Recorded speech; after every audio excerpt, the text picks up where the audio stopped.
فاذكروني اذكركم واشكروا لي ولا تكفرون۔ دوسری دعا اس میں صبح اور شام کی ایک چھوٹی سی دعا ہے کہ صبح کی دعاؤں کے اندر یہ دعا موجود ہے۔ اللہ کے نبی صلی اللہ علیہ وسلم صبح اور شام کی دعاؤں میں یہ صبح کے ٹائم یہ دعا پڑھتے تھے، اللہم بک اصبحنا وبک امسینا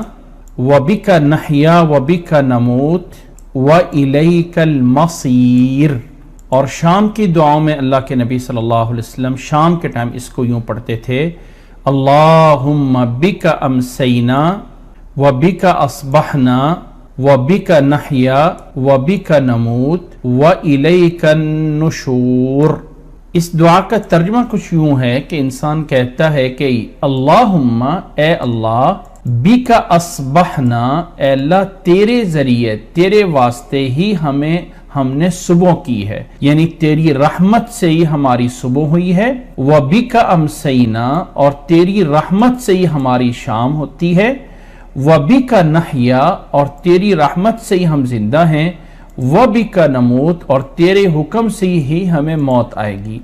وَإِلَيْكَ الْمَصِيرُ اور تیری طرف ہی ہم نے لوٹ کر جانا ہے۔ اللہ کے نبی صلی اللہ علیہ وسلم کے یہ والے الفاظ صبح کو پڑھتے تھے،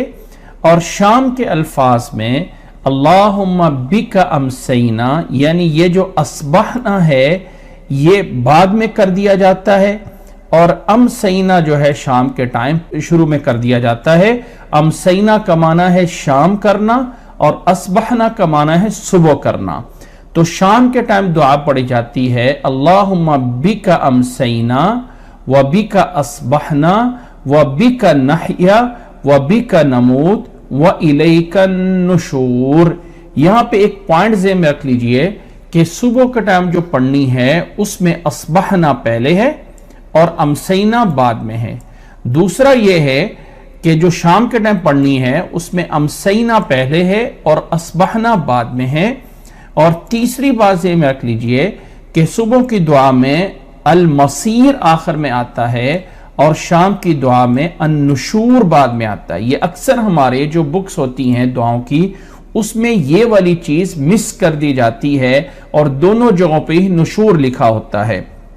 اس بارے میں جو اللہ کے نبی صلی اللہ علیہ وسلم کی حدیث مبارکہ ہے وہ کچھ اس طرح ہے۔ حضرت ابو ہریرہ رضی اللہ تعالیٰ عنہ بیان فرماتے ہیں کہ کان رسول اللہ کے رسول صلی اللہ علیہ وسلم اپنے صحابہ کو سکھایا کرتے تھے، ان کو تعلیم دیتے تھے، جب صبح ہوتی تو یہ کہیں اللہم بک اصبحنا وبک امسینا وبک نحیا وبک نموت والیک المصیر، اور جب وَإِذَا أَمْسَى اور جب شام کریں تو پھر یہ کہے اللہم بک امسینا وبک اصبحنا وبک نحیا وبک نموت والیک النشور۔ تو یہ حدیث سنن ترمذی میں 3391 نمبر پہ موجود ہے، اور شیخ البانی رحمہ اللہ اس حدیث کو صحیح قرار دیتے ہیں۔ اگر اللہ کے نبی صلی اللہ علیہ وسلم کسی ذکر کی کسی دعا کی کوئی فضیلت نہ بھی بیان کریں تو اتنا کافی ہے کہ اس کا پڑھنا اللہ کے نبی صلی اللہ علیہ وسلم کی سنت ہے۔ اور یہاں پہ اس دعا میں ایک ایکسٹرا چیز سمجھ لیجئے،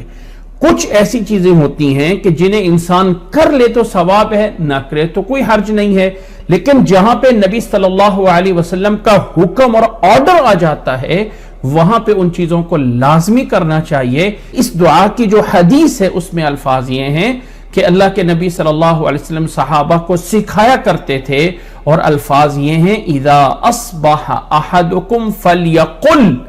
کہ جب بھی تم میں سے کوئی انسان صبح کرے تو یہ دعا پڑھے۔ تو یہ تاکید ہے، یہ آرڈر ہے، اس لیے باقی دعاؤں کی جگہ پہ اس دعا کا ایک اچھے طریقے سے اہتمام کرنا چاہیے کہ صبح کے ٹائم بھی پڑھنے کا اللہ کے نبی صلی اللہ علیہ وسلم نے حکم دیا ہوا ہے، اور شام کے پڑھنے کا بھی اس دعا کا حکم دیا ہوا ہے کہ انسان سارا کچھ اپنے اللہ کے سپرد کرتا ہے۔ تو جب انسان زندگی، موت، صبح اٹھنا بیٹھنا ہر کچھ میرے رب کے حکم سے ہے تو اللہ تعالیٰ کی طرف سے پھر مدد آتی ہے۔ اللہ تعالیٰ ہمیں اس دعا کو یاد کرنے کے لیے اور اس کو پڑھنے کی توفیق عطا فرمائے۔ اس دعا کے پڑھنے کی کوئی تعداد نہیں ہے کہ 1 بار 2 بار 3 بار، ایک دفعہ پڑھ لیں تب بھی کافی ہے، صبح کے ٹائم اور شام کے ٹائم، صبح فجر کی نماز کے بعد اور شام عصر کی نماز کے بعد مغرب تک جو ٹائم ہوتا ہے وہ شام ہوتی ہے، اور صبح فجر کے بعد اٹھنے کے بعد سورج کے نکلنے تک ان دعاؤں کو، یا اس کے بعد بھی کچھ ٹائم پڑھ سکتے ہیں، شام کو مغرب کی نماز تک یا مغرب کی نماز کے بعد بھی یہ دعائیں جلدی سے پڑھی جا سکتی ہیں۔ اللہ تعالی ہمیں عمل کرنے کی توفیق عطا فرمائے۔